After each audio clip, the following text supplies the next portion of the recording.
basura. Isang salita na tumapos sa 7 taon kong pagsisilbi. Habang yakap ko ang anak kong nanginginig sa lagnat, pinagtatawanan nila ako, ang asawa ko, ang biyenan ko. Akala nila, isa lang akong pulubi na sumasabit sa kanilang pangalan. Hindi nila alam, ang lupang kinatatayuan nila, ang hanging hininga nila, ay pag-aari ko.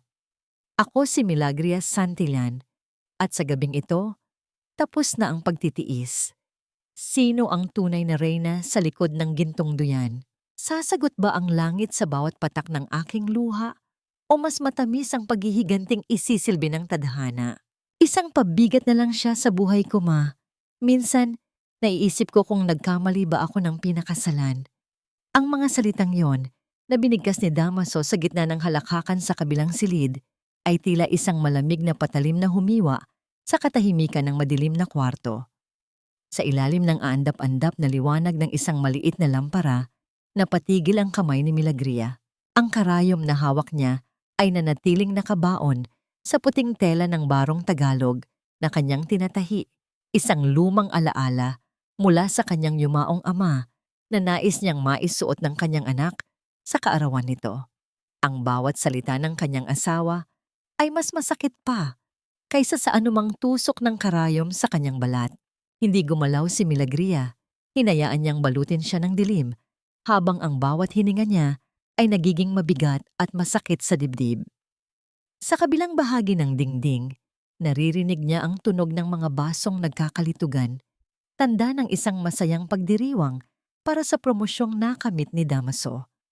Ang bawat tawa ni Doña Felicidad, ang kanyang biyenan, ay tila isang pangungutya sa kanyang pagkatao.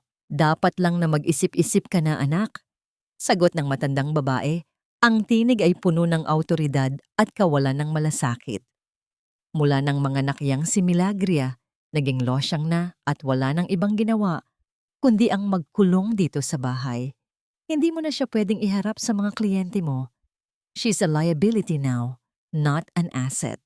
Isang mapait na ngiti ang sumilay sa mga labi ni Milagria, habang ang kanyang mga daliri ay marahang humahaplos sa seryosong burda ng tela. Liability. Ang salitang iyon ay paulit-ulit na umaalingaw-ngaw sa kanyang isipan.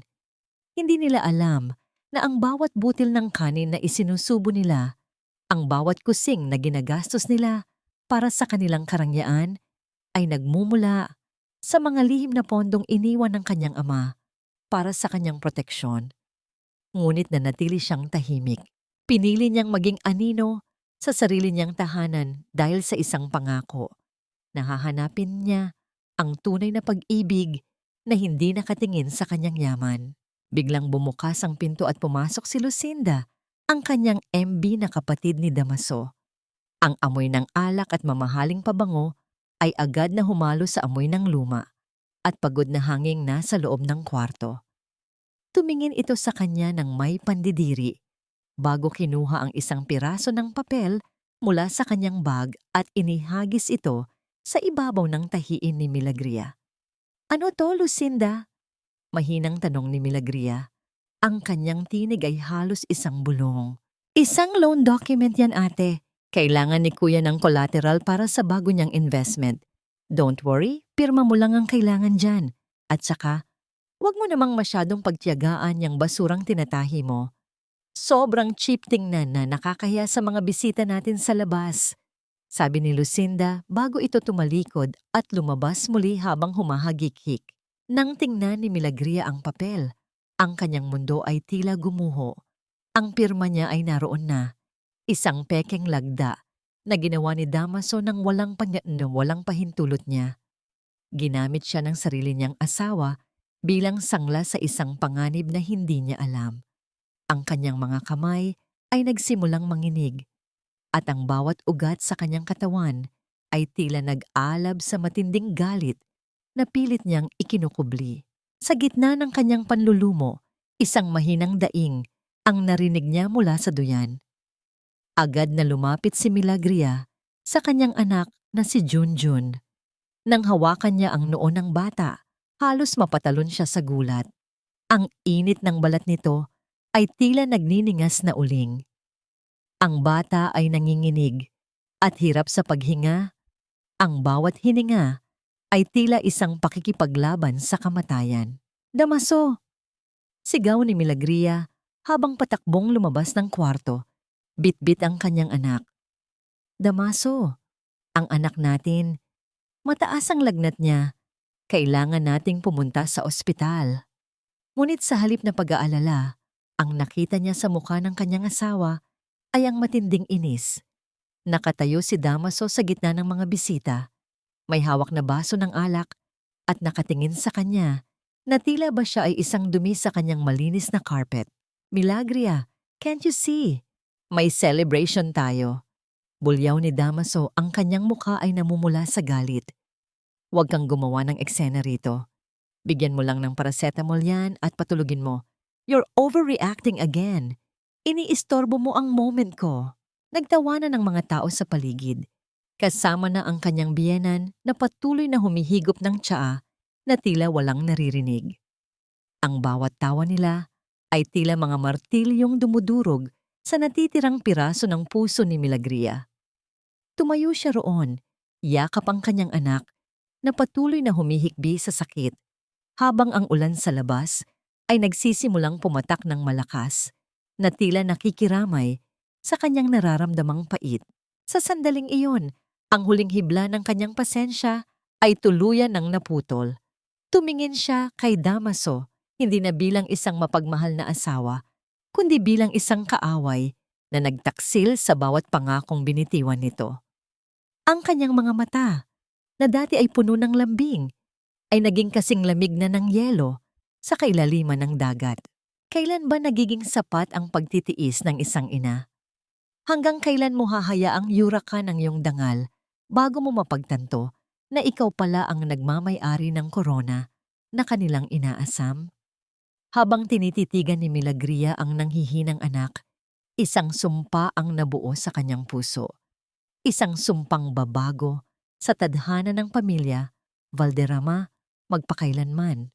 Sa gitna ng malakas na buhos ng ulan, ang bawat patak na tumatama sa bubungan ng lumang bahay ay tila mga palasong bumabaon sa katahimikan ng gabi. Sa loob ng maruming kusina, pilit na pinapakalma ni Milagria ang panginginig ng kanyang mga kamay habang hinahalo ang mainit na tubig sa isang palanggana. Ang kanyang anak na si Junjun ay nakahiga sa isang maliit na banig sa sulok. Ang bawat hininga ay maikli at puno ng paghihirap. Ang tanging liwanag na nagmumula sa isang gaserang malapit sa kanila ay nagbibigay ng mahahabang anino na tila mga multo ng kanyang nakaraan.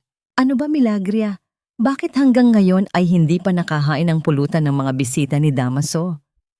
Ang tinig ni Doña Felicidad ay pumasok sa kusina bago pa man ang kanyang anino. Hawak ng matandang babae ang isang rosaryo. Ang mga daliri nito ay mabilis na humahaplos sa mga butil habang ang kanyang mga mata ay puno ng panunuri at puot. Ma, mataas pa rin po ang lagnat ni Junjun. Mahinang sagot ni Milagria, hindi inaalis ang tingin sa kanyang anak. Kailangan ko po siyang punasan para bumaba ang init niya. Baka mag-convulsion po ang bata. Lumapit ang matanda at marahas na hinila ang balikat ni Milagria. Ang amoy ng insenso at mamahaling pulbos ay tila sumasakal sa hangin. Huwag mong gamitin ang anak mo para maging tamad, Milagria. Ang paglilingkod sa asawa ay utang na loob mo sa pamilyang ito.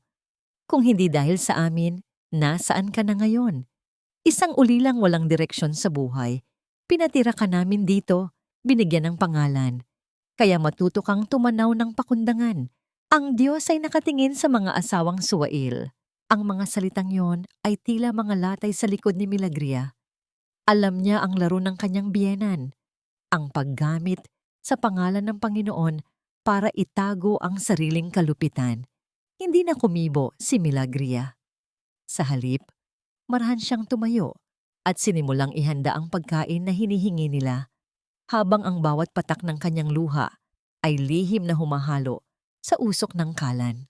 Pumasok si Damaso sa kusina Maayos na ang suot at amoy mamahaling alak. Ni hindi niya tinapunan ng tingin ang anak na nanginginig sa init sa sulok ng silid. Ang kanyang pansin ay nasa kanyang salamin habang inaayos ang buhok. Aalis na kami, Milagria. Huwag mo akong hihintayin at huwag mo akong tatawagan sa opisina para sa maliliit na bagay. May mahalaga kaming meeting sa mga kliyente, sabi ni Damaso nang hindi man lamang lumingon. Damaso, kailangan natin ng gamot para sa anak mo. Wala na tayong natitirang pera sa cabinet. Ang boses ni Milagria ay pununo ng pagsusumamo. Lumingon si Damaso. Ang kanyang muka ay puno ng pagkairita. Pera na naman? Kakabigay ko lang sa'yo noong nakaraang linggo Saan mo ba dinadala ang pera? Baka naman kung ano-anong luho ang binibili mo habang ako ay nagpapakapagod sa trabaho. Magtiis ka muna. Isang gabi lang yan. Sa pag-alis ni Damaso at ng kanyang pamilya, naiwan si Milagria sa gitna ng nakabibinging katahimikan ng bahay. Lumapit siya sa kanyang munting dambana kung saan nakatayo ang isang luma at kupas na estatwa ng birhen. Doon, sa harap ng banal na imahen, dahan-dahan niyang kinuha ang kamay ng kanyang anak. Ang bawat haplos niya sa maliliit na daliri ni Junjun ay puno ng pangakong hinding-hindi niya ito pababayaan. Patawad, anak, bulong niya sa gitna ng paghikbi. Patawad dahil hindi sapat ang lakas ni Mama para protektahan ka ngayon. Tumingin si Milagria sa kanyang kaliwang kamay. Ang huling alaala ng kanyang tunay na pagkatao ay isang simpleng gintong singsing. Hindi ito galing sa pamilya Valderrama, kundi isang pamana mula sa kanyang ina na itinago niya sa loob ng maraming taon. Ito ang tanging bagay na hindi pa nila nakukuha sa kanya. Alam niyang ito na ang huling pagkakataon. Walang pag-aalinlangan niyang hinubad ang singsing. Ang metal ay tila malamig sa kanyang balat, ngunit ang init ng hangarin niyang isalba ang anak ang mas nanaig. Habang naghahanda siyang lumabas sa gitna ng bagyo para maghanap ng botika, natatanggap ng kanyang hiyas. Isang kaluskos ang narinig niya mula sa pintuan sa harap. Isang puting sobre ang dahan-dahang idinulas sa ilalim ng pinto. Gumapang ang kaba sa dibdib ni Milagria. Sa ilalim ng aandap-andap na liwanag, kinuha niya ang sobre. Ang kanyang mga mata ay nanlaki ng mabasa ang pangalang nakasulat sa labas. Milagria Santillan Valderrama. Hindi ito isang ordinaryong liham. Ito ay mula sa isang bangko. Isang formal na abiso ng pagkakarimata sa isang ari-arian na hindi niya alam na kailanman ay naging bahagi ng kanyang buhay. Ang bawat salita sa liham ay tila isang babala na ang mga pader na nagkukulong sa kanya ay nagsisimula ng gumuho. Sa labas, ang kulog ay tila isang malakas na sigaw ng langit na nagbabadya na ang panahon ng pagtitiis ay malapit na ring matapos at ang tunay na bagyo ay hindi pa nagsisimula. Ang bawat hakbang ni Milagria sa basang bangketa ay tila isang mabigat na pasanin. Ang kanyang mga lumang tsinelas ay humahalik sa maputik na tubig sa bawat pag-usad. Bitbit niya ang isang maliit na plastik na naglalaman ng gamot ni Junjun. Ang bungang kahoy ng kanyang huling alaala, ang gintong singsing na isinangla niya sa kanto.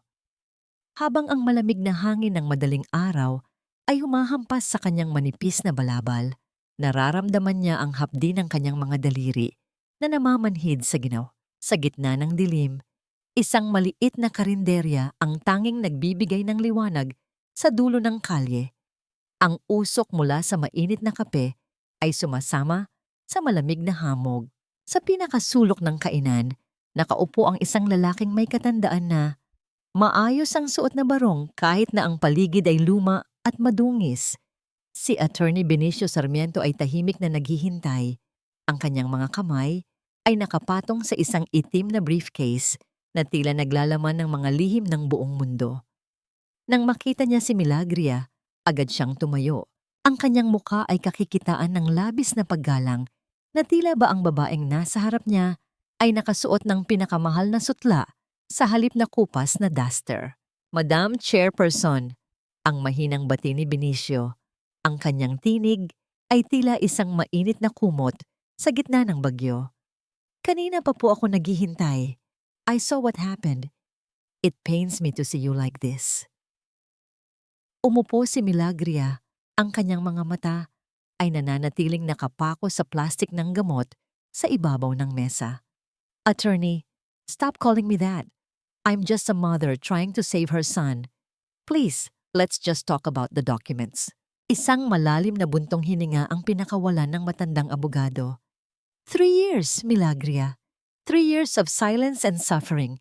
Tapos na ang palugit na ibinigay ng iyong ama.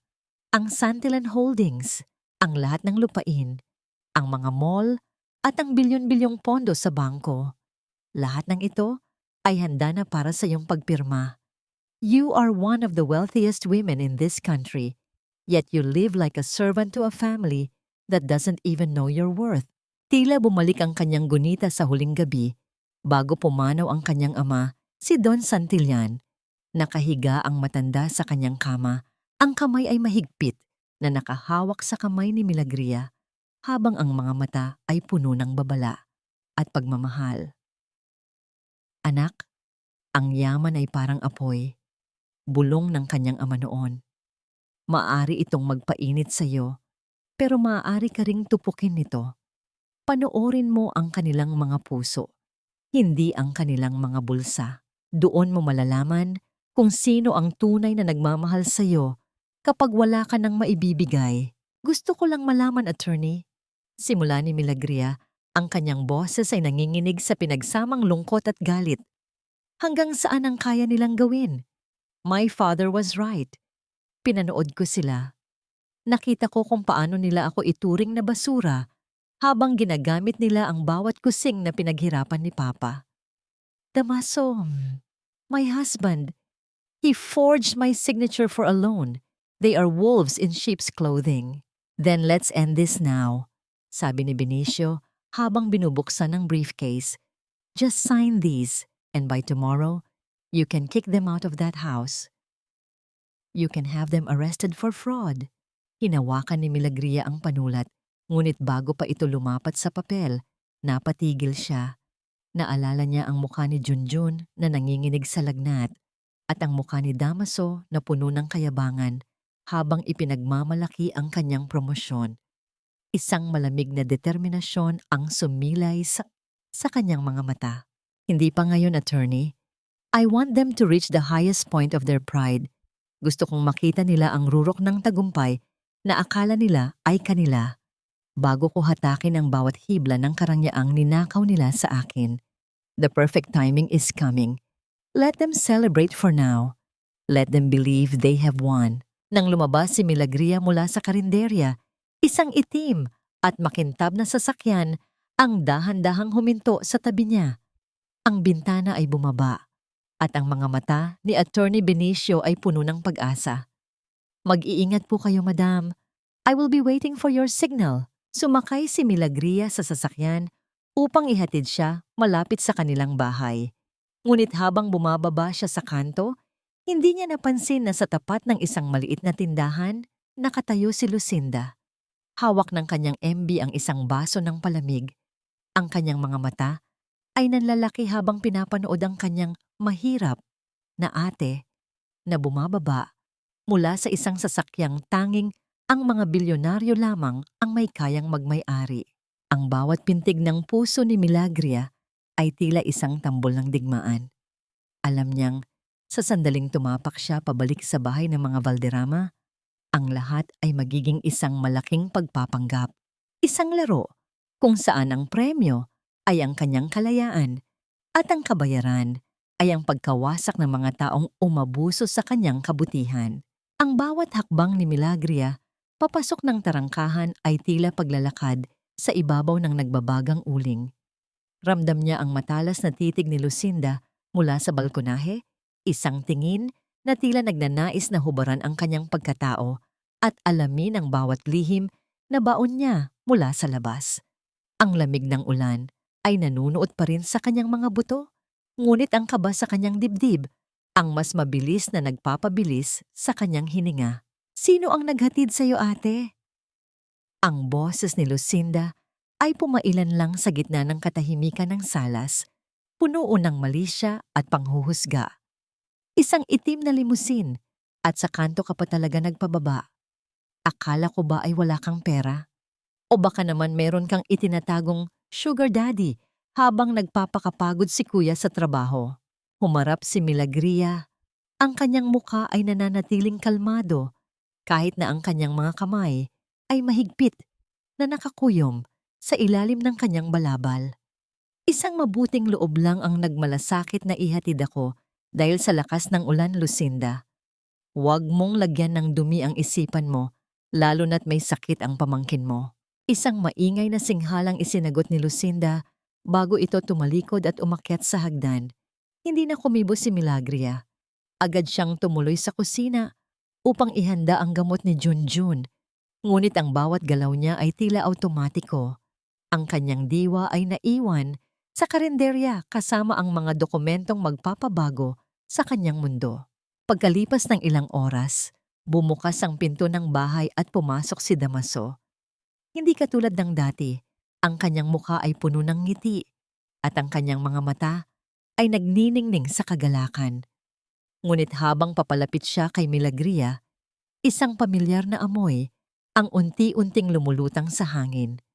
Ang matapang at mamahaling amoy ng jasmine at musk. Isang pabangong hinding-hindi magiging kay Milagria.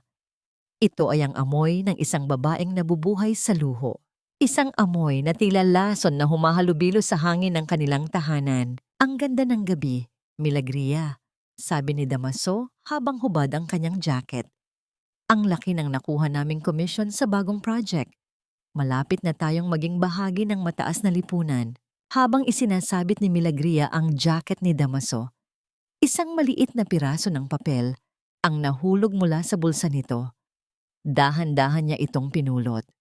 Isang resibo mula sa isang sikat na tindahan ng alahas.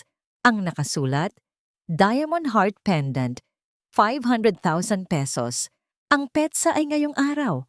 Ang oras ay ilang sandali matapos nitong sabihing nasa isang importante siyang meeting. Nanigas ang buong katawan ni Milagria. 500,000 piso para sa isang kwintas, habang ang sarili nilang anak ay muntik nang mamatay dahil sa kawalan ng pambili ng gamot. Ang hapdi sa kanyang dibdib ay tila isang apoy na unti-unting tumutupok sa bawat alaala ng pagmamahal na mayroon siya para sa lalaking ito. Ano yan? Isang tinig mula sa likuran ang bumasag sa kanyang pag-iisip. Si Doña Felicidad nakatayo at nakamasid sa resibong hawak niya.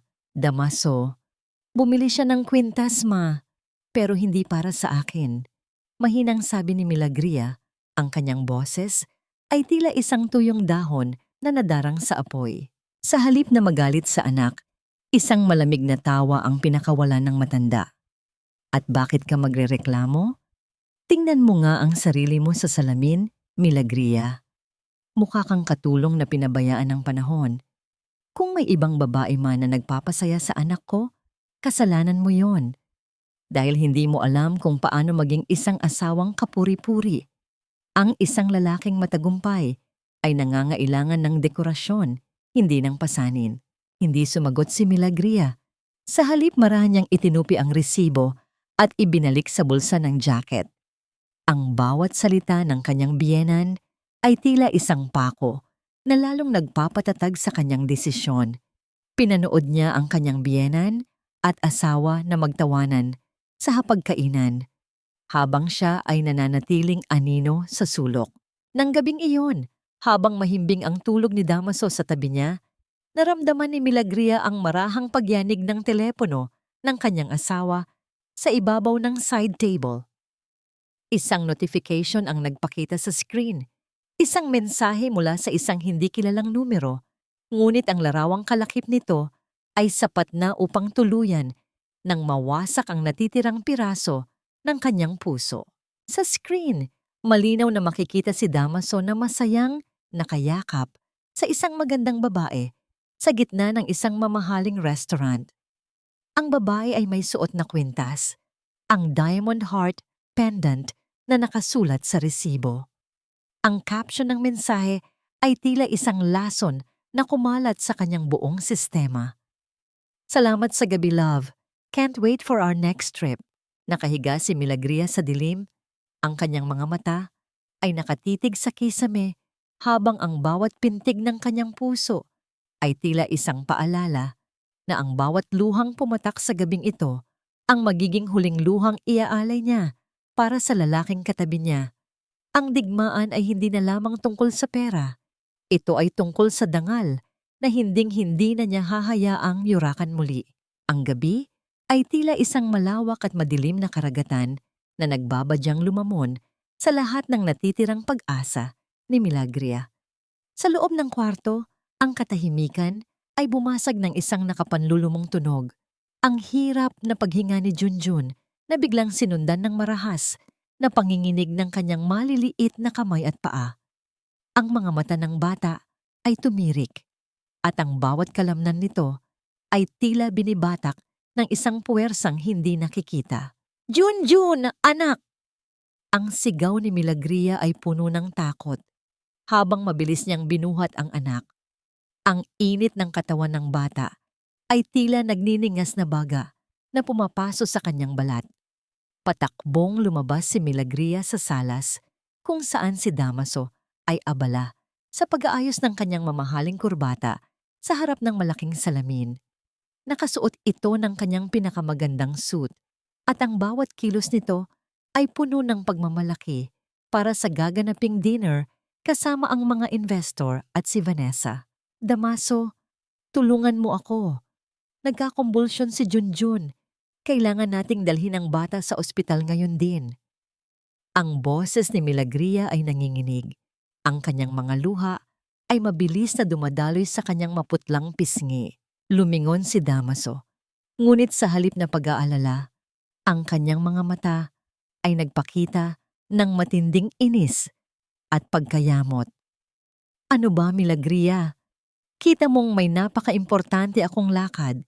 Ang dinner na ito ang magdedetermina ng kinabukasan ko sa kumpanya. Huwag mo akong i-stress sa mga ganyang bagay. Pero Damaso, mamamatay ang anak mo. Wala akong pera. Kailangan ko ng pambayad sa emergency room. Pagsusumamo ni Milagria, ang kanyang tuhod ay tila bibigay na sa bigat ng kanyang dinadala. Isang malamig na tawa ang pinakawalan ni Doña Felicidad na noon ay nakaupo sa sofa habang naglalagay ng lipstick. Naku, Milagria, masyado kang madrama. Ganyan talaga ang mga bata. Nagkakasakit. Ang sabihin mo, gusto mo lang makuha ang atensyon ng asawa mo dahil alam mong aalis siya. Huwag kang maging sagabal sa tagumpay ng anak ko. Damaso, please. Ang tanging nasabi ni Milagria habang ang kanyang anak ay patuloy na naninigas sa kanyang mga bisig. Wala akong pera, Milagria. Nagastos ko na ang lahat para sa investment sa project na ito. Pagsisinungaling ni Damaso. Kahit alam ni Milagria na 500,000 ang ginastos nito para sa kwintas ni Vanessa. Tumawag ka na lang ng tricycle. Huwag mo akong istorbohin. Sa mga salitang iyon, tila may isang bagay na tuluyang namatay sa loob ni Milagria. Ang kanyang pag-ibig, ang kanyang tiwala, at ang kanyang pagtitiis ay tuluyan ng naging abo. Hindi na siya sumagot. Marahan niyang niyakap ng mahigpit si Junjun at tumalikod. Lumabas si Milagria sa pintuan patungo sa gitna ng malakas na buhos ng ulan. Ang bawat butil ng tubig na humahampas sa kanyang balat ay tila mga karayom ng lamig. Ngunit mas malamig ang pakiramdam ng kanyang puso. Wala siyang sasakyan, wala siyang payong, at wala siyang perang sapat. Tumakbo siya sa gitna ng madilim na kalsada. Ang kanyang mga paa ay humahalik sa maputik na lupa habang ang bawat hininga niya ay isang panalangin. Huwag po ngayon. Huwag niyo pong kunin ang anak ko. Ang kanyang bulong ay nilamon ng ingay ng kulog na gumuguhit sa kalangitan. Nanghihina na ang kanyang mga binti at tila bibitay na ang kanyang malay nang biglang may isang matinding liwanag mula sa mga headlight ng isang sasakyan ang tumama sa kanyang paningin. Ang tunog ng mga gulong na mabilis na huminto sa basang kalsada ay bumasag sa katahimikan ng gabi. Isang mataas na lalaki ang mabilis na bumaba mula sa isang itim na SUV. Sa ilalim ng ulan, ang kanyang tindig ay puno ng awtoridad at pag-aalala. Si Gael Vergara, ang lalaking matagal nang naghahanap sa nawawalang tagapagmana ng mga Santillan, ay hindi makapaniwala sa nakikita sa kanyang harapan. Ang babaeng itinuturing na reyna ng isang imperyo ay nakatayo sa ulan, basang-basa, at yakap ang isang batang tila pumanaw na ang buhay. Madam Milagria, ang mahinang sambit ni Gael, ang kanyang boses ay puno ng pagkabigla. Tumingin si Milagria sa kanya, ang kanyang mga mata ay puno ng pait at paghihirap. Tulungan mo kami, ang anak ko, ang... Bago pa man siya tuluyang matumba, mabilis siyang nasalo ni Gael. Sa sandaling iyon, ang init ng kamay ni Gael ay tila isang pangako ng kaligtasan. Habang isinasakay sila sa loob ng mainit at komportableng sasakyan, lumingon si Milagria sa direksyon ng kanilang bahay. Ang bahay kung saan ang kanyang asawa ay nagdiriwang sa gitna ng kanyang pagdurusa. Magsimula sa gabing ito, ang luha ni Milagria ay hindi na magiging tanda ng kahinaan, kundi ang simula ng isang baha na lulunod sa lahat ng mga balderrama. Hanggang saan ang kayang bayaran ng isang ama na ipinagpalit ang buhay ng kanyang anak sa isang gabi ng kaligayahan. Ang bawat puting ilaw sa pasilyo ng ospital ay tila mga bituing nagniningning sa gitna ng kadiliman ng kaisipan ni Milagria. Ang amoy ng alkohol at malinis na linen ay unti-unting pumapalit sa amoy ng basang lupa at pait ng nakaraan. Sa loob ng isang malawak at tahimik na VIP suite, nakahiga si Junjun. Ang kanyang munting dibdib ay dahan-dahang tumataas at bumababa sa ilalim ng malambot na kumot. Ang tunog ng makinang sumusukat sa bawat tibok ng kanyang puso ay nagsisilbing isang banayad na kanta ng pag-asa sa katahimikan ng silid. Sa tabi ng bintana, nakatayo si Gael Vergara. Ang kanyang anino ay mahaba at puno ng awtoridad habang pinapanood niya ang ulan na tumitila na sa labas. Lumingon siya kay Milagria, na noon ay nakaupo sa tabi ng higaan ng anak. Ang mga kamay ay mahigpit na nakahawak sa munting palad ng bata. Ligtas na siya, Madam Milagria. Ang boses ni Gael ay mababa, ngunit puno ng katiyakan. Ang mga pinakamahusay na doktor ang tumitingin sa kanya. Hindi mo na kailangang mag-alala sa anumang gastusin. Tumingin si Milagria kay Gael. Ang kanyang mga mata ay puno ng pagtataka at pagod. Bakit mo ginagawa ito, Gael? Maraming taon na ang lumipas. Akala ko ay nakalimutan mo na ang utang na loob mo sa aking ama. Isang tipid na ngiti ang sumilay sa mga labi ni Gael. Ang kabutihan ni Don Santillan ay hindi isang bagay na nabubura ng panahon. Kayo ang nagbigay sa akin ng pagkakataon nung wala akong anuman. At ngayon, makita kitang ganito. Nasasaktan ako para sa inyo, madam. Hindi ito ang buhay na nararapat para sa nag-iisang tagapagmana ng Santillan Holdings. Huwag mo muna akong tawaging madam. Bulong ni Milagria habang hinahaplos ang noo ng anak. Sa ngayon, isa lang akong ina na muntik nang mawalan ng anak dahil sa sarili kong kahinaan. Ang katahimikan ay biglang nabasag nang marahas na bumukas ang pinto ng silid. Pumasok si Damaso. Ang kanyang muka ay pulang-pula sa galit at ang kanyang hininga ay amoy alak pa rin. Hindi siya tumingin sa anak. Ang kanyang mga mata ay agad na naghahanap kay Milagria. Ang kanyang daliri ay nakaturo ng may panunumbat. Anong ibig sabihin nito, Milagria? Ang bulyaw ni Damaso, ang kanyang boses ay tila isang bagyong nanggugulo sa kapayapaan ng silid.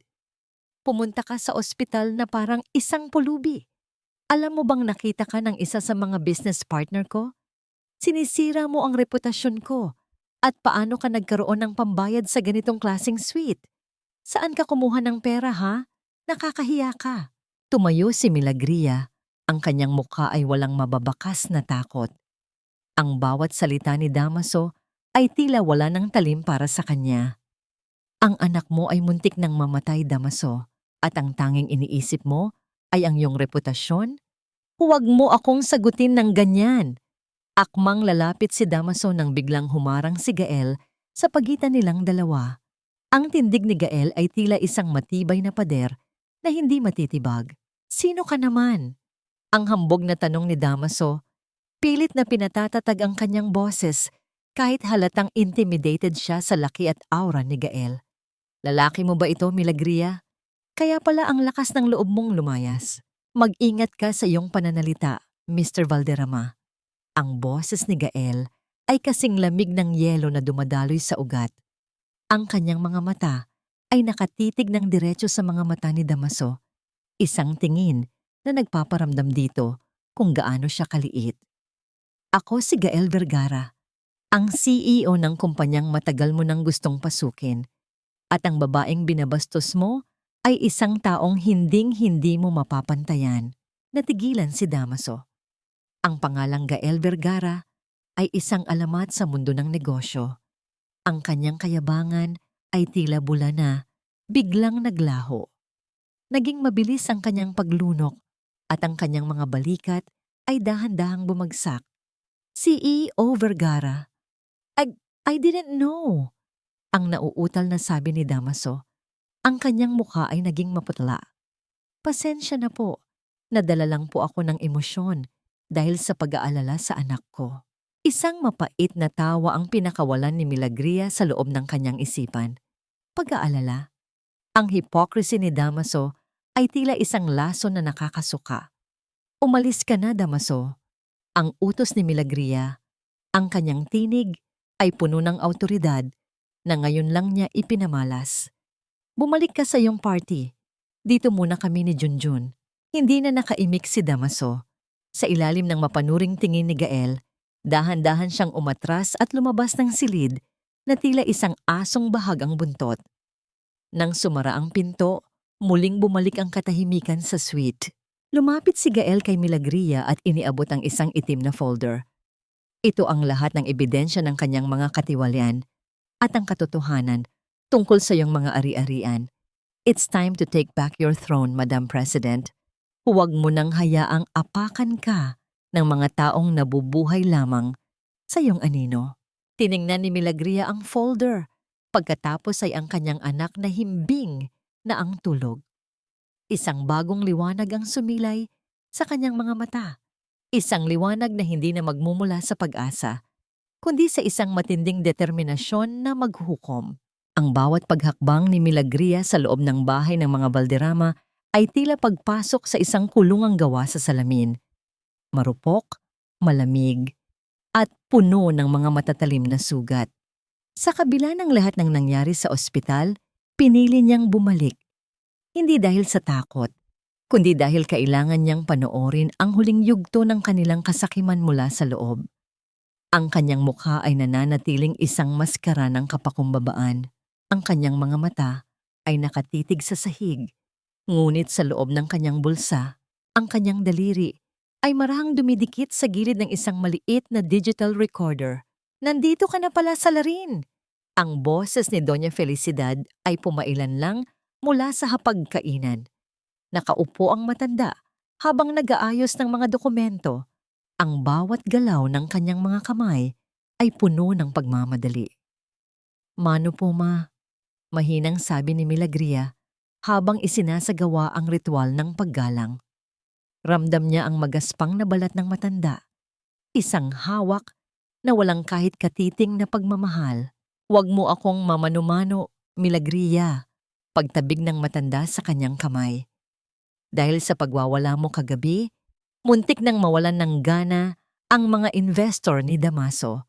Mabuti na lamang at maayos ang pakikitungo ng anak ko. Ngayon, maupo ka rito. May kailangan kang pirmahan para sa bago nating business venture. Isang pagkakataon ito para makabawi ka sa mga atraso mo. Inilapag ng matanda ang isang makapal na folder. Alam ni Milagria, sa tulong ng mga itinuro ni Attorney Benicio, na ang mga papel na ito ay maglalagay sa kanya sa mas malalim na utang, habang ang pamilya Valderrama ang makikinabang sa pera. Marahang kinuha ni Milagria ang panulat. Ang kanyang mga kamay ay sadyang pinanginginig niya upang magmukhang natatakot. Habang nagpapanggap siyang nagbabasa, pumasok si Lucinda sa kanyang silid at lumabas na may hawak na isang maliit na kahon ng alahas. Ito ang mga huling alaala ni Milagria mula sa kanyang ina, mga hikaw na tila gawa sa simpleng kristal ngunit may itinatagong halaga sa kanyang puso. Akin na ito, ate, ang maingay na deklara ni Lucinda habang isinasukat ang mga hikaw sa harap ng salamin sa salas. Tutal, hindi mo naman ito na isusuot at mukha ka namang manang. Ibenta ko na lang ito para makabili ako ng bagong bag. Isipin mo na lang na bayad mo ito sa pagtira mo rito. Isang lihim na ngiti ang sumilay sa kaibuturan ng puso ni Milagria. Hindi alam ni Lucinda na ang mga hikaw na yon ay pinalitan na ni Milagria ng mga dekalidad na imitasyon bago pa man siya umalis patungong ospital. Hinahayaan niyang nakawin ng pamilyang ito ang bawat piraso ng kanilang sariling kahihiyan. Ma, ayaw ko pong pirmahan ito hanggat hindi ko nauunawaan. Ang mahinang pagtutol ni Milagria, sapat na upang lalong magalit ang matanda. Wala kang karapatang mag-isip, Milagria. Ang tungkulin mo ay sumunod. Ang sigaw ni Felicidad, ang bawat salita ay naitala sa recorder sa bulsa ni Milagria. Isang hamak na babae ka lang na pinulot namin sa putikan. Pirmahan mo yan o palalayasin kita rito nang walang dala. Sa gitna ng sigawan, pumasok si Damaso, abala sa pakikipag-usap sa kanyang telepono. Hindi niya napansin ang tensyon sa pagitan ng kanyang ina at asawa. Ang kanyang boses ay puno ng tamis at pangako. Yes, love. Don't worry.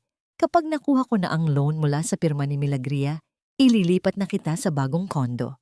Yung second house natin, ipaparenovate ko para sa'yo. Konting tiis na lang sa liability na asawa ko. Ang bawat salita ni Damaso ay tila isang pako na lalong nagpapatatag sa krus na papasanin nito sa hinaharap. Tumingin si Milagria sa kanyang asawa, ang lalaking minahal niya, ang lalaking ama ng kanyang anak, na ngayon ay wala nang iniwan, kundi ang amoy ng kataksilan. Dahan-dahang lumapit si Milagria sa mesa at nilagdaan ang dokumento, ngunit hindi ang kanyang tunay na lagda, kundi ang isang simbolong itinuro ni Attorney Benicio na magpapawalang bisa sa anumang transaksyon sa oras na simulan na ang investigasyon. Eksaktong pagkatapos ng kanyang pagpirma, ang tunog ng isang sasakyang huminto sa labas ay bumasag sa katahimikan. Isang lalaking nakauniporme ng courier ang pumasok at nag-abot ng isang gintong sobre kay Damaso. Nang buksan ni Damaso ang sobre, ang kanyang mga mata ay nanlaki sa gulat at tuwa. Ma, Lucinda, tingnan nyo. Isang imbitasyon para sa Santillan Gala. Ang pinaka-eksklusibong party sa buong bansa. Sabi ko sa inyo, napapansin na nila ang galing ko. Tiningnan ni Milagria ang gintong sobre sa kamay ni Damaso. Isang malamig na hanging pumasok mula sa bintana, ang humaplos sa kanyang mukha. Alam niya ang nilalaman ng sobreng iyon. Alam niya ang bawat detalye ng gabi na iyon. Dahil siya ang nag-utos kay Gael na ipadala ang imbitasyong iyon. Iyon ang magiging gabing hinding-hindi nila malilimutan. Ang gabi kung saan ang kanilang mga pangarap ay magiging isang bangungot at ang babaeng minaliit nila ay magpapakita ng tunay niyang ningning. Ang bawat segundo sa loob ng bahay ng mga Valderrama ay tila isang dahan-dahang pag-agos ng lason.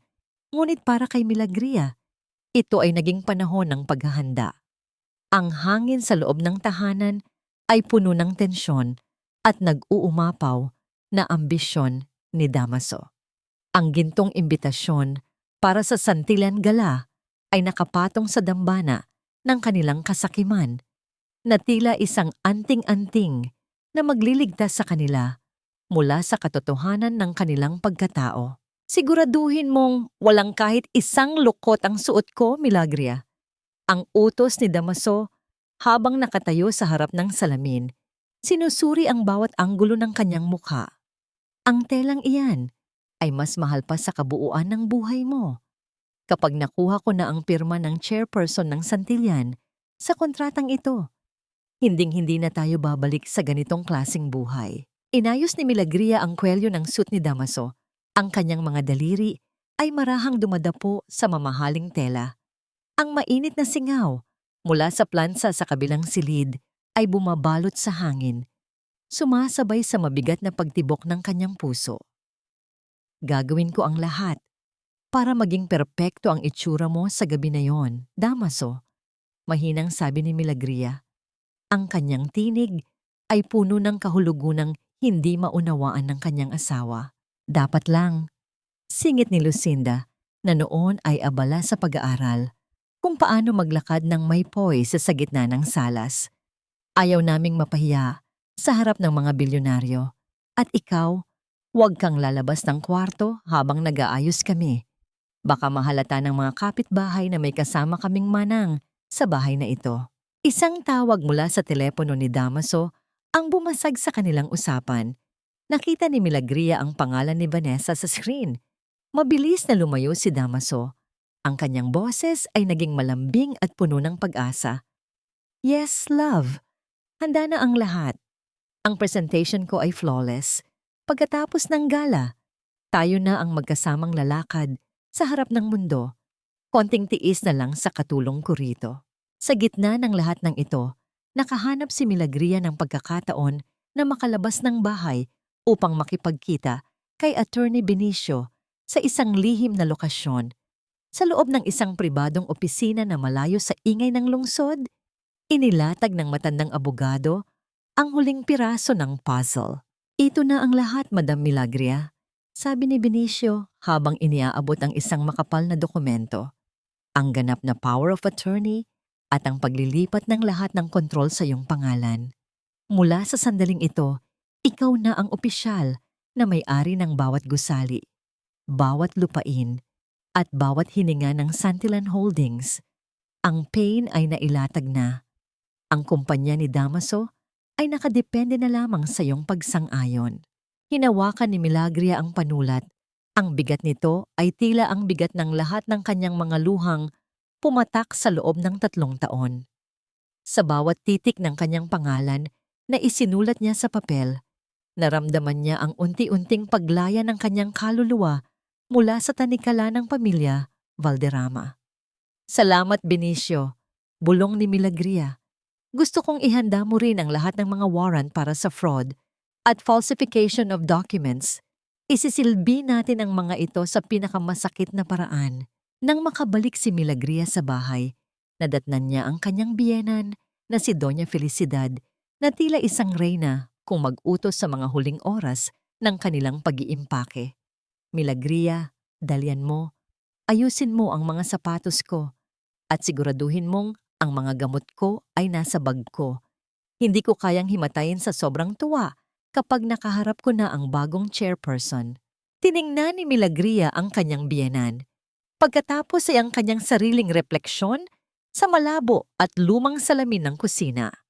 Ang babaeng nakikita niya ay may pagod na mga mata, gusot na buhok at suot na kupas na duster.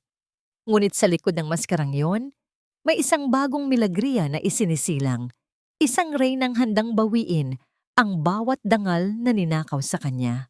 Handa na po ang lahat, ma, sabi ni Milagria ng may matamis ng ngiti.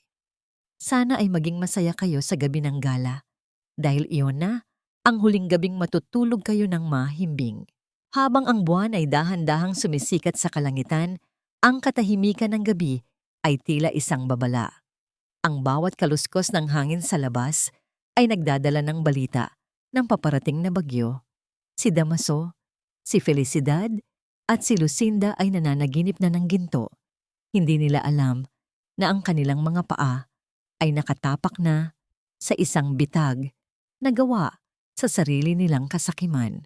Ang katanungang bumabalot sa isipan ni Milagria ay hindi na kung kailan siya maghihiganti, kundi kung kakayanin ba ng pamilya Valderrama ang bigat ng katotohanan kapag ang manang na kanilang minata ay tumayo na sa gitna ng entablado ng kanilang pagkatalo. Ang buong kabahayan ng mga Valderrama ay nababalot ng matinding pananabik. Ang bawat sulok ay tila nagdiriwang sa paparating na tagumpay. Si Damaso, suot ang kanyang pinakabagong suit, ay naglalakad-lakad sa salas na tila isang hari sa kanyang palasyo.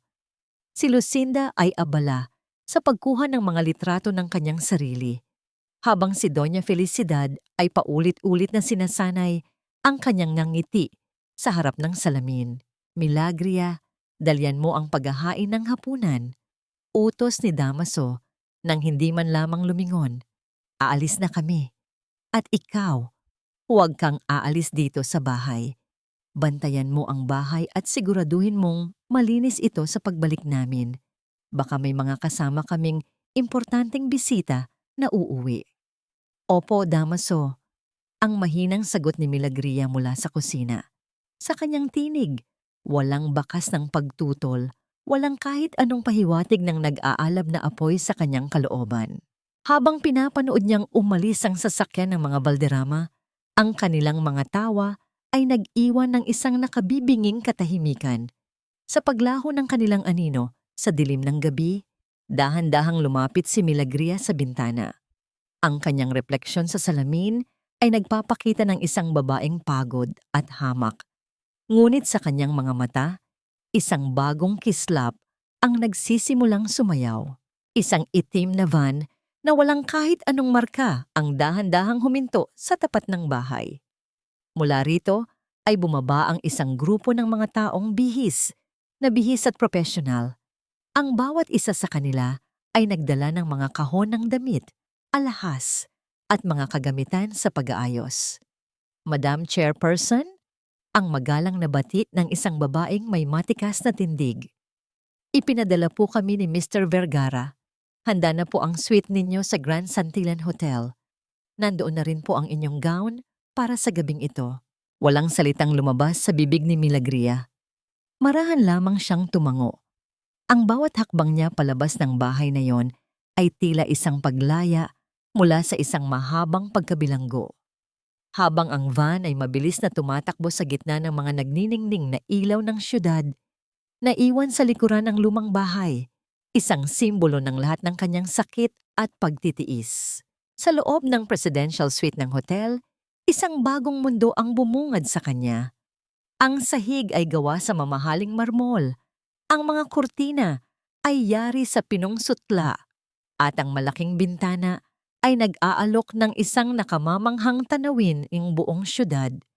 Sa gitna ng silid, nakadisplay sa isang manikin ang isang emerald green na gown na tila hininabi mula sa liwanag ng mga bituin. Sa tabi nito ay isang set ng mga alahas na gawa sa purong diamante at esmeralda. Ito ang lahat ng pag-aari ng iyong ina, Milagria. Ang boses ni Attorney Benicio ay pumuno sa silid. Nakatayo ito sa sulok, ang kanyang mga mata ay puno ng paghanga at paggalang. Alam kong hinihintay niya ang gabing ito. Pumasok si Milagria sa banyo. Sa harap ng malaking salamin, pinagmasdan niya ang kanyang sarili. Ang babaeng nasa harap niya ay hindi na ang pulubi na asawa ni Damaso Valderrama. Unti-unti, ang bawat marka ng pagod at lungkot ay napalitan ng isang ningning ng kapangyarihan. Ang kanyang buhok ay inayos sa isang eleganteng kumpol. Ang kanyang muka ay nilagyan ng banayad na kolorete na nagbigay diin sa kanyang natural na ganda. Nang isuot niya ang gown, tila ito ay isang pangalawang balat na ginawa para lamang sa kanya. At nang isabit na sa kanyang leeg, ang kwintas na pag-aari ng kanyang ina, isang mainit na pakiramdam ang dumaloy sa kanyang buong katawan. Isang luha ang pumatak mula sa kanyang mga mata, hindi dahil sa lungkot, kundi dahil sa pagbabalik ng kanyang tunay na pagkatao. Para sa iyo ito, Papa. Para sa iyo ito, Junjun. Bulong niya sa kanyang refleksyon. Sa ibaba, sa grand ballroom ng hotel, ang Santillan Gala ay puspusan na. Si Damaso, kasama si Vanessa sa kanyang tabi, ay ipinagmamalaki ang kanyang sarili sa bawat importanteng tao. Si Doña Felicidad at Lucinda ay tila mga langaw na lumilipad sa paligid ng mga mayayaman, naghahanap ng atensyon. Isang itim na limousine ang dahan-dahang huminto sa harap ng red carpet. Ang lahat ng atensyon ay napunta sa pinto nito. Ang mga kamera ay nagsimulang mag-flash at ang mga tao ay nagbulungan. Sino ang misteryosong panauhin na ito? Nang bumukas ang pinto, isang paa na nakasuot ng isang kumikinang na sapatos ang unang lumabas. Dahan-dahan, isang babaeng may tindig ng isang reyna ang bumaba mula sa sasakyan. Ang kanyang emerald green na gown ay tila kumikinang sa ilalim ng mga ilaw at ang bawat hakbang niya ay puno ng kumpiyansa at kapangyarihan. Hindi siya nakilala ng mga tao sa simula. Ngunit habang papalapit siya sa entrance ng ballroom, ang mga bulungan ay naging isang nakabibinging katahimikan. Ang babaeng iyon may pamilyar sa kanyang mukha. "Oras na, madam," bulong ni Gael na naghihintay sa kanya sa tabi ng pinto. "Handa na ba kayong bawiin ang inyong kaharian?" Isang matamis na ngiti ang sumilay sa mga labi ni Milagria. "Matagal na akong handa." Sa gitna ng Grand Ballroom ng Santillan Hotel, ang bawat sulok ay kumikinang sa ilalim ng libu-libong kristal na ilaw. Ang mga bulong ay tila mga alon ng dagat, nagdadala ng mga kwento ng kayamanan at kapangyarihan. Nakatayo si Damaso sa tabi ni Vanessa. Ang kanyang mga kamay ay mahigpit na nakakapit sa braso ng babae, nagpapanggap na isang matagumpay na negosyante. Ang kanyang mukha ay puno ng kayabangan habang kinakausap niya ang mga importanteng bisita, nagpaparinig ng kanyang malaking deal sa Santillan Holdings. Si Doña Felicidad at Lucinda ay abala sa paghahanap ng mga mayayamang kakilala. Ang kanilang mga tawa ay lumulutang sa hangin, tila walang kamlay-malay sa bagyong paparating. "Sabi ko sa'yo, love," bulong ni Damaso kay Vanessa. Ang kanyang mga mata ay naniningning sa ambisyon. "Ito na ang gabing magbabago sa buhay natin. Wala na akong kailangang balikan sa lumang buhay ko. Ang liability ko, tapos na ang panahon niya." Eksaktong 9:09 ng gabi, ang lahat ng ilaw ay bahagyang dumilim. Ang spotlight ay lumapat sa gitna ng entablado. Hawak ni Gael Vergara ang mikropono. Ang kanyang mukha ay seryoso, ngunit puno ng kumpiyansa. "Magandang gabi sa inyong lahat." Ang boses ni Gael ay umalingaw-ngaw sa buong ballroom. "Maraming salamat sa inyong pagdalo sa Santillan Gala. Ngayong gabi, isang bagong kabanata ang ating sisimulan. At malugod kong ipinapakilala sa inyo ang bagong chairperson at president ng Santillan Holdings, ang babaeng magdadala sa ating kumpanya sa mas mataas na antas ng tagumpay." Ang lahat ng mata ay nakatitig sa entablado. Si Damaso ay ngumiti ng may pagmamalaki. Inakala niyang siya ang susunod na pupurihin dahil sa koneksyon niya sa kumpanya. Ngunit sa halip, ang tunog ng mabigat na pinto sa likuran ng ballroom ay dahan-dahang bumukas. Isang matinding liwanag mula sa labas ang pumasok at sa gitna nito, lumabas ang isang babae. Ang kanyang emerald green na gown ay tila dumadaloy sa kanyang matikas na katawan. Ang bawat diamante at esmeralda na nakasabit sa kanyang leeg at tainga ay kumikinang sa ilalim ng mga ilaw. Ang kanyang buhok ay nakatirintas ng elegante at ang kanyang mga mata ay nagtataglay ng isang kapangyarihan na hindi pa kailanman nakita sa kanya. Ang kanyang bawat hakbang ay puno ng kumpiyansa. Ang kanyang ulo ay nakataas at ang kanyang nangiti ay kasing lamig ng yelo. Ang buong ballroom ay tila huminga ng sabay-sabay. Ang mga bulungan ay naging isang nakabibinging katahimikan. Ang mga taong kanina ay nagtatawanan ay nanigas sa kanilang mga kinauupuan. Si Damaso, na noon ay may hawak na baso ng champagne, ay tuluyang nabitawan ng inumin. Ang tunog ng baso na nabasag sa marmol na sahig ay tila isang babala ng paparating na pagkawasak. Si Doña Felicidad ay napatayo mula sa kanyang upuan, ang kanyang bibig ay bahagyang nakabukas, at ang kanyang mga mata ay nanlalaki sa matinding pagkabigla. Si Lucinda ay ibinaba ang kanyang telepono, hindi makapaniwala sa nakikita. Tumingin si Milagria sa direksyon ng kinaroroonan ng pamilya Valderrama. Ang kanyang tingin ay matalim, puno ng babala, at may bahid ng panunumbat. Ngunit hindi siya tumigil. Ang kanyang mga hakbang ay dahan-dahang lumapat sa red carpet na humahantong sa entablado. Habang papalapit siya, unti-unting lumabas ang pamilyar na hugis ng kanyang mukha. Ang mga matatalas na mata, ang matikas na ilong, at ang matamis na kurba ng kanyang mga labi.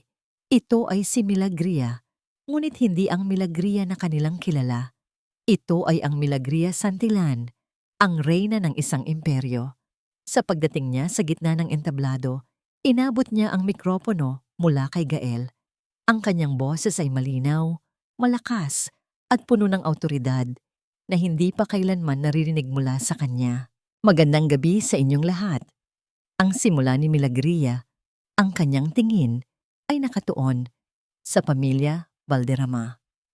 Ang akala ng karamihan ay kilala nila ang bawat aspeto ng isang tao.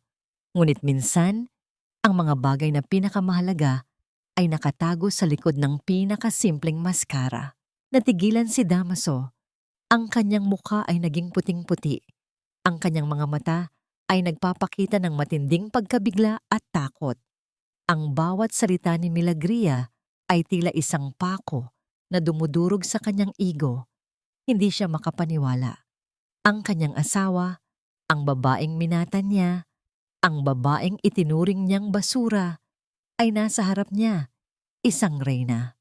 Tumingin si Milagria ng diretso sa mga mata ni Damaso. Ang kanyang ngiti ay mapait, ngunit puno ng tagumpay. Malugod kong ipinapakilala sa inyong lahat ang aking sarili. Ako si Milagria Santillan, at ako ang tunay na nagmamay-ari ng gabing ito. Sa gitna ng nakabibinging katahimikan ng ballroom, ang bawat pintig ng puso ni Damaso ay tila isang tambol ng digmaan na nagpapahiwatig ng kanyang nalalapit na pagkatalo. Ang champagne glass na nabitawan niya kanina ay nananatiling basag sa sahig. Ang mga piraso nito ay sumasalamin sa kanyang nagkadurog na ambisyon. Hindi siya makapaniwala. Ang babaeng nasa harap niya, ang kanyang asawa, ang liability na lagi niyang nilalait, ay ang babaeng nagmamay-ari ng lahat ng kayamanang pinapangarap niya. Mula sa kanyang upuan, narinig ni Doña Felicidad ang malakas na pagtibok ng kanyang puso. Ang kanyang maputlang mukha ay tila isang puting kumot na biglang nalukot. Ang kanyang mga kamay ay naninigas at ang kanyang mga mata ay nanlalaki sa matinding pagkabigla. Si Lucinda ay nabitawan ng kanyang telepono. Ang kanyang bibig ay bahagyang nakabukas sa hindi makapaniwalang tingin. Damaso, Milagria, anong ibig sabihin nito? Ang nauutal na tanong ni Vanessa. Ang kanyang boses ay nanginginig sa takot at pagtataka. Ang kanyang dating kumpiyansang aura ay biglang naglaho, napalitan ng kawalan ng katiyakan. Hinarap ni Milagria si Damaso, ang kanyang mga mata ay matalim, puno ng apoy na matagal niyang kinubli. Akala mo ba, Damaso, na ang pag-ibig ay isang kasunduan na madaling sirain? Akala mo ba na ang isang babae ay isang simpleng kagamitan na madaling palitan? Lumapit si Damaso kay Milagria. Ang kanyang mukha ay puno ng galit na pilit niyang ikinukubli. Milagria, asawa mo ako. Hindi mo maaaring gawin ito. Isang malaking biro ito, di ba? Sabihin mo sa kanila na nagbibiro ka lang. Isang malamig na ngiti ang isinagot ni Milagria. Ang tanging biro dito, Damaso, ay ang paniniwala mong may karapatan ka sa lahat ng bagay na ito. Attorney Benicio, if you please. Mula sa gilid ng entablado, lumapit si Attorney Benicio. Bit-bit ang isang projector at mga dokumento. Ang kanyang tinig ay malinaw at puno ng awtoridad habang nagsisimula siyang magsalita. Ladies and gentlemen, allow me to present the truth. Ang simula ni Benicio. Sa malaking screen lumabas ang isang serye ng mga dokumento, mga kontrata na may pekeng lagda ni Milagria, mga resibo ng mga transaksyong ilegal, at ang mga bank statements na nagpapakita ng paglilipat ng pondo mula sa Santillan Holdings patungo sa mga personal na account ni Damaso. Ang mga tao sa ballroom ay nagsimulang magbulungan. Ang kanilang mga mata ay puno ng pagkabigla at galit.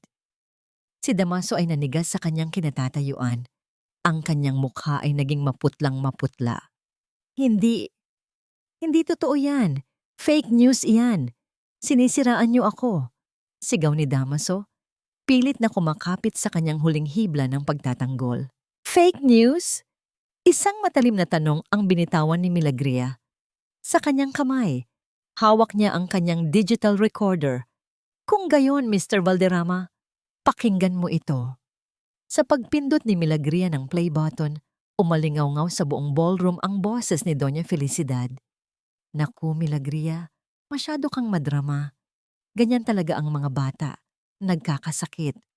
Ang sabihin mo, gusto mo lang makuha ang atensyon ng asawa mo dahil alam mong aalis siya. Huwag kang maging sagabal sa tagumpay ng anak ko. Sinundan ito ng boses ni Damaso. Yes, love. Don't worry. Kapag nakuha ko na ang loan mula sa pirma ni Milagria, ililipat na kita sa bagong kondo.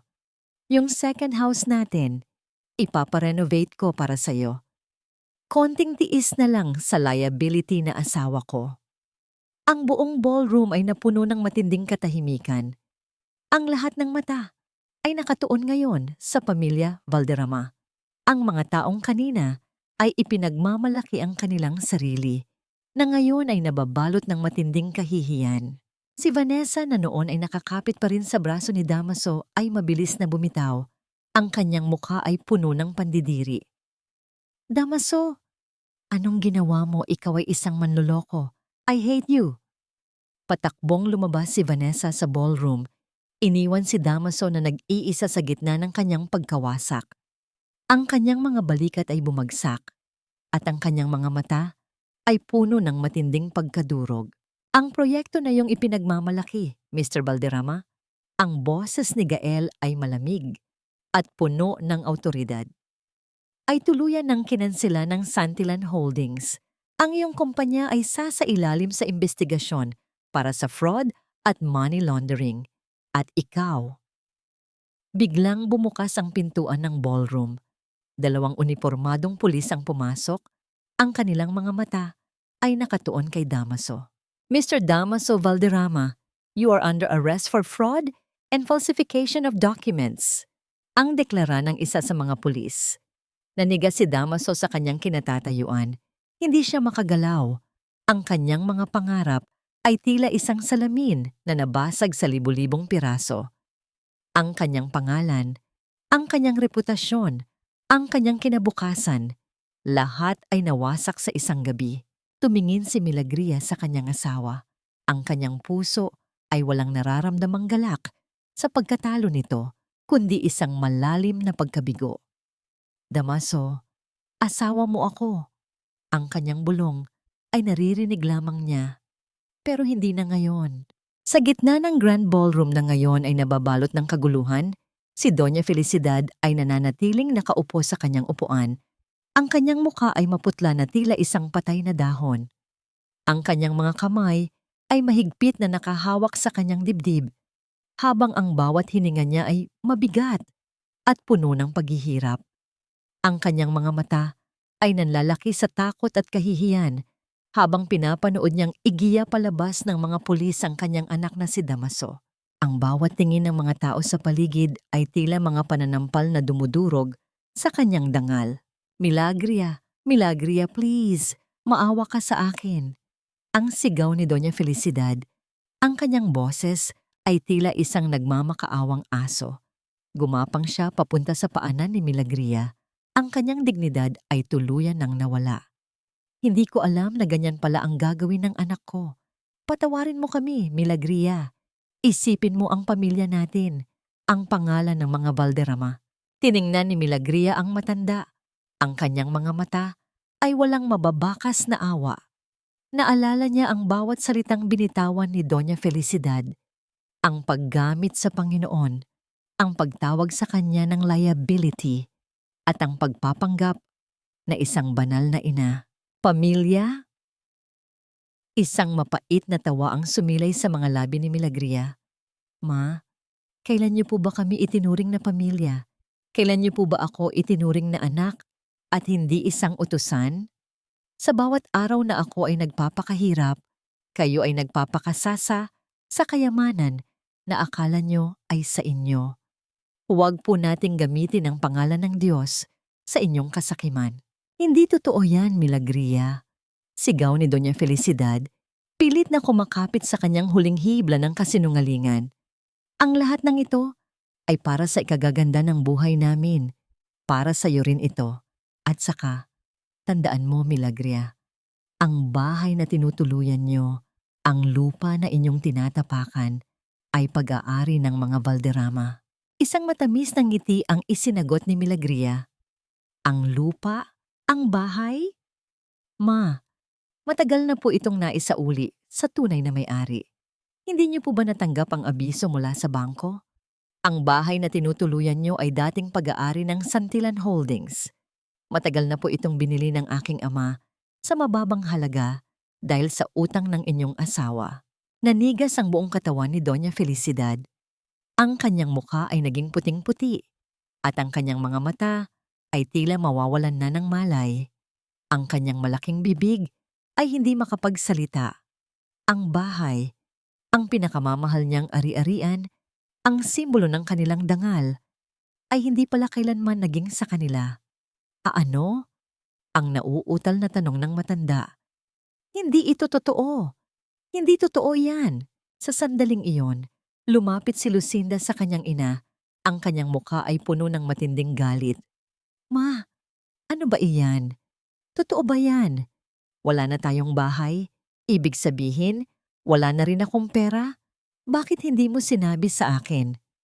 Ang dalawang Valderrama ay nagsimulang magsisigawan. Ang kanilang mga boses ay puno ng sisi at galit sa isa't isa. Ang dating mapagmataas na pamilya ay ngayon ay nagkakawatak-watak na sa gitna ng kanilang sariling kahihiyan. Lumapit si Gael Vergara kay Milagria at inabot ang isang maliit na sobre. Madam, ito na po ang final notice mula sa bangko. Ang ari-arian ng mga Valderrama ay tuluyan ng kukunin bukas ng umaga. At ito po, binuksan ni Milagria ang sobre. Sa loob nito ay isang litrato ng bahay ng mga Valderrama na ngayon ay may nakasabit na for sale sign. Sa tabi nito ay isang dokumento, ang legal na paglilipat ng pag-aari ng lahat ng mga ari-arian ng pamilya Valderrama sa Santillan Holdings. Kinuha ni Milagria ang ₱1 mula sa kanyang bulsa at inabot kay Doña Felicidad na noon ay umiiyak na sa lupa. Para po sa kape niyo, ma. Dahil mula bukas, wala na kayong bubong na masisilungan. Ang bawat salita ni Milagria ay tila isang matalim na sibat na tumusok sa puso ni Doña Felicidad. Hindi siya makapagsalita. Ang kanyang mga mata ay nanatiling nakatitig sa piso sa kanyang kamay, isang simbolo ng kanyang pagbagsak. Pinanood ni Milagria ang matandang babae na sumusubok pang magsalita, ngunit walang salitang lumalabas sa kanyang bibig. Sa sandaling iyon, naramdaman niya ang isang bahagyang hapdi sa kanyang dibdib. Hindi ito kaligayahan sa paghihiganti, kundi isang malalim na kalungkutan para sa mga taong pinili ang kasakiman kaysa sa pagmamahal. Habang papalabas si Milagria sa ballroom, ang mga ilaw ay dahan-dahang nagsimulang muling lumiwanag. Ngunit sa likuran niya, naiwan ang dilim ng pagkawasak ng isang pamilya. Ang bawat hakbang niya ay tila isang bagong simula, isang paglaya mula sa mga tanikala ng nakaraan. Ngunit may isang huling bagay pa siyang kailangang tapusin. Ang huling paalam sa lalaking minsan niyang minahal. Ang bawat paglakbay sa loob ng presinto ay tila paglalakad sa isang madilim at mabigat na ulap ng kalungkutan. Ang amoy ng luma at matigas na hangin ay sumasama sa mabibigat na tinig ng mga tao sa paligid. Ang mga mata ni Milagria ay nanatiling kalmado, ngunit sa loob ng kanyang puso, isang malalim na paghihinagpis ang kanyang nararamdaman. Nang makita niya si Damaso sa loob ng selda, ang kanyang asawa ay hindi na ang mapagmataas at mayabang na lalaking minahal niya. Nakaupo ito sa malamig na semento, ang kanyang buhok ay gusot, at ang kanyang mga mata ay puno ng matinding pagkadurog. Ang bawat galaw niya ay tila walang buhay at ang kanyang dating nagliliyab na ambisyon ay napalitan ng isang malalim na kawalan ng pag-asa. Milagria, ang mahinang tawag ni Damaso. Ang kanyang boses ay halos isang bulunging. Milagria, patawarin mo ako. Hindi ko alam. Nabulag ako sa ambisyon. Hindi ko alam na ikaw pala ang may-ari ng lahat ng ito. Isang mapait na ngiti ang sumilay sa mga labi ni Milagria. Hindi mo na nga alam, Damaso. Dahil ang tanging nakikita mo ay ang salapi at kapangyarihan. Hindi mo kailanman nakita ang pagmamahal na ibinigay ko sa'yo. Ang sakripisyo ko para sa pamilyang ito. Ang pagtitiis ko sa bawat pangungutya nyo. Nilabas ni Milagria ang isang sobre mula sa kanyang bag at iniabot sa gwardiya. Ito ang annulment papers, Damaso. Pinirmahan ko na. Handa ka na bang pirmahan ang iyong kalayaan? Mula sa akin, nanginginig ang mga kamay ni Damaso nang kunin niya ang papel. Ang bawat salita ay tila isang matalim na kutsilyo na humihiwa sa kanyang natitirang dignidad. Tiningnan niya si Milagria. Ang kanyang mga mata ay puno ng matinding pagsisisi. Milagria, ang anak natin, ang kanyang huling pagsusumamo. Ang anak natin, Damaso, ang malamig na sagot ni Milagria, ay malayang lumaki sa isang mundo na walang kasinungalingan at pagpapanggap. Matagal mo nang pinili ang iyong kinabukasan. Ngayon, oras na para tanggapin mo ang bunga ng iyong mga desisyon. Sa pagpirma ni Damaso sa dokumento, tila may isang malaking pader ang tuluyang gumuho sa pagitan nilang dalawa. Ang kanilang pag-iisang dibdib ay formal nang nagwakas at ang bawat alaala ay naging abo. Nang lumabas si Milagria sa presinto, ang araw ay sumisikat na.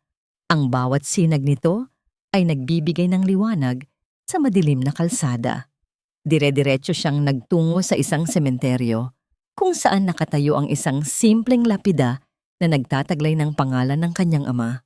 Papa? Ang mahinang bulong ni Milagria habang inilalagay niya ang isang puting bulaklak sa ibabaw ng lapida. Gusto ko pong sabihin sa inyo na natapos ko na ang misyon. Ang pagsubok na ibinigay niyo ay tapos na. Nakita ko na po ang mga pusong nababalot ng kasakiman. At ngayon, malaya na po ako. Malaya na po ako, Papa. Habang nakaupo siya sa harap ng puntod ng kanyang ama, naramdaman niya ang isang mainit na haplos sa kanyang balikat. Si Gael Vergara. Ang kanyang mukha ay seryoso, ngunit ang kanyang mga mata ay puno ng pag-unawa. Madam Milagria, ang mahinang sabi ni Gael, ang Santillan Holdings ay naghihintay na sa inyong pagbabalik. Marami tayong kailangang gawin para sa hinaharap. Milagria na lang, Gael. Ang sabi ni Milagria, ang kanyang tingin ay nakatuon sa malawak na kalangitan. Hindi na ako ang babaeng punong-puno ng galit. Ang gusto ko na lamang ay ang kapayapaan para sa anak ko. Nang umalis sila sa sementeryo, ang sikat ng araw ay tila isang bagong simula. Naglalakad sila sa gitna ng mga puno. Ang kanilang mga anino ay mahahaba at magkasama. Si Gael ay nanatiling tahimik, ngunit ang kanyang presensya ay nagbibigay ng kakaibang kapayapaan kay Milagria. Hindi niya kailangang magsalita. Sapat na ang kanyang pagiging naroon. Habang naglalakad sila, biglang may isang malambing na tinig ang umalingaw-ngaw mula sa telepono ni Milagria. Mama, napatigil si Milagria. Agad niyang kinuha ang kanyang telepono. Sa kabilang linya, naririnig niya ang malakas na boses ni Junjun. Ang kanyang anak ay nagsalita na ng kanyang unang salita. Isang matamis na luha ang dumaloy sa mga mata ni Milagria. Hindi ito luha ng kalungkutan, kundi luha ng matinding kagalakan. Anak, ang kanyang bulong, ang kanyang puso ay puno ng pagmamahal. Ang bawat pintig ng kanyang puso ay tila isang paalala na sa kabila ng lahat ng sakit at paghihirap, ang pag-ibig ng isang ina ang mananatiling pinakamatibay na pundasyon ng kanyang buhay. Ang kanyang kalayaan ay hindi na lamang tungkol sa salapi, kundi tungkol sa kakayahang magmahal at protektahan ang kanyang anak nang walang anumang takot. Sa loob ng malawak at nagniningning na opisina sa tuktok ng Santillan Tower, nakaupo si Milagria sa kanyang malaking upuan. Ang kanyang mga mata ay nakatuon sa tanawin ng syudad sa ibaba. Ang bawat gusali, ang bawat kalsada, at ang bawat buhay na dumadaloy sa kanyang paningin ay tila isang malaking palaisipan na ngayon ay hawak niya sa kanyang mga kamay. Ngunit sa halip na kapangyarihan, ang nararamdaman niya ay isang malalim na responsibilidad. Madam Milagria, ang boses ni Gael ay puno ng paggalang habang inilalagay niya ang isang tasa ng kape sa ibabaw ng mesa. Ang mga board members ay naghihintay para sa inyong desisyon tungkol sa susunod na malaking proyekto. Ang lahat ng mata ay nakatuon sa inyo. Tumingin si Milagria kay Gael. Ang kanyang mga labi ay bahagyang ngumiti. Milagria na lang, Gael. Hindi ako sanay sa ganyang tawag. Ang gusto ko lang ay ang makita ang Santillan Holdings na maging mas makabuluhan kaysa sa simpleng paggawa ng pera. Isang bagong kabanata ang nagsimula para kay Milagria. Hindi na siya ang babaeng nagtatago sa anino ng kanyang nakaraan. Ngayon, siya na ang nagbibigay ng liwanag sa buhay ng iba. Ang kanyang unang malaking desisyon bilang chairperson ay ang pagtatatag ng Santillan Foundation for Mothers, isang pondo para sa mga kababaihan na nakakaranas ng pang-aabuso sa loob ng kanilang tahanan, lalo na ang mga ina na nawawalan ng kontrol sa kanilang sariling pinansyal na buhay. Gusto kong tulungan ang mga kababaihan na katulad ko, Gael. Ang sabi ni Milagria habang pinagmamasdan ng isang litrato ni Junjun sa ibabaw ng kanyang mesa. Ang mga ina na nawawalan ng pag-asa dahil sa mga taong nagtatago sa likod ng utang na loob at responsibilidad. Gusto kong magkaroon sila ng boses, ng pagkakataong lumaban para sa kanilang mga anak at sa kanilang sarili. Ang kanyang opisina ay hindi lamang isang lugar para sa mga desisyon sa negosyo, kundi isang silid-tulungan para sa mga kababaihan. Sa bawat araw, nakakatanggap siya ng mga liham, mga tawag, at mga kwento mula sa mga ina na naghahanap ng pag-asa. Sa bawat babaeng natutulungan niya, naramdaman niya ang unti-unting paghilom ng kanyang sariling mga sugat. Ang lumang bahay ng mga Valderrama ay nabili na ng Santillan Holdings. Sa halip na itayo ang isang marangyang mansyon, ipinag-utos ni Milagria na gawing sentro ng komunidad ang lumang bahay, isang lugar kung saan ang mga kababaihan ay maaaring magkaroon ng libreng konsultasyon, mga seminar, at isang ligtas na kanlungan mula sa pang-aabuso. Bumili rin si Milagria ng isang simpleng bahay sa tabing dagat. Hindi ito malaki o marangya, ngunit ito ay puno ng kapayapaan. Ang bawat sulok ay puno ng mga alaala, at ang bawat hininga niya ay sariwa mula sa hanging dagat. Tuwing hapon, pagkatapos ng kanyang trabaho, agad siyang umuuwi. Hindi na niya kailangang magmadali upang maghanda ng hapunan para sa pamilyang hindi naman nagmamahal sa kanya. Ngayon, ang tanging tunog na naririnig niya ay ang tawa ni Junjun habang naglalaro sa dalampasigan. "Mama, tingnan mo! Nakagawa ako ng sandcastle." Ang masayang sigaw ni Junjun habang pinapakita ang kanyang ginawang kastilyo. Yumuko si Milagria at hinalikan ng noo ng kanyang anak. "Ang galing mo, anak. Mas maganda pa sa lahat ng kastilyong nakita ko." Habang pinapanood niya ang paglubog ng araw sa abot-tanaw, naramdaman ni Milagria ang matamis na kapayapaan na matagal niyang hinanap. Ang pera, ang kapangyarihan, lahat ng iyon ay walang halaga kung wala kang tunay na kapayapaan sa iyong puso. Isang matamis na ngiti ang sumilay sa kanyang mga labi.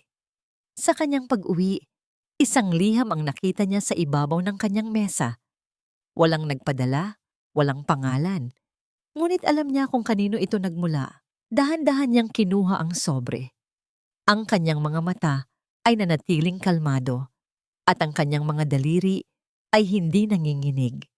Alam niyang ito ay mula kay Damaso, Isang liham mula sa kulungan, isang huling pagsusumamo, o marahil isang paghingi ng tawad. Ngunit sa halip na buksan ito, marahan niya lamang itong inilagay sa isang tabi. Hindi na niya kailangang balikan ang nakaraan. Ang kanyang puso ay malaya na. Ang araw ay dahan-dahang lumulubog sa abot tanaw. Ang bawat sinag nito ay nagpapahiwatig ng pagtatapos ng isang mahabang kabanata. Sa dalampasigan, naglalaro si Junjun sa buhangin. Ang kanyang mga tawa ay sumasabay sa banayad na tunog ng mga alon na humahalik sa baybayin. Si Milagria ay nakaupo sa isang silya.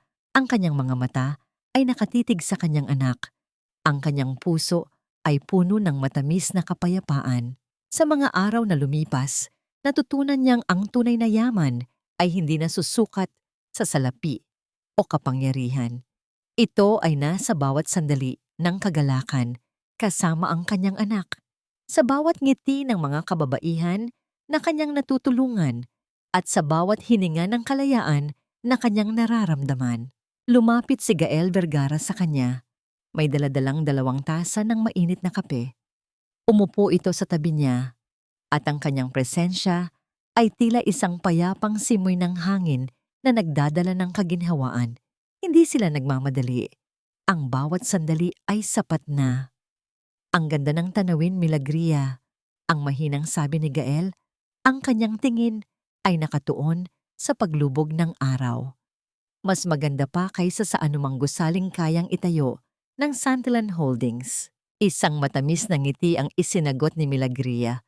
Salamat, Gael, sa lahat ng tulong mo. Hindi mo kailangang magpasalamat, sabi ni Gael. Utang ko sa inyong pamilya ang lahat. At masaya akong makita kang masaya.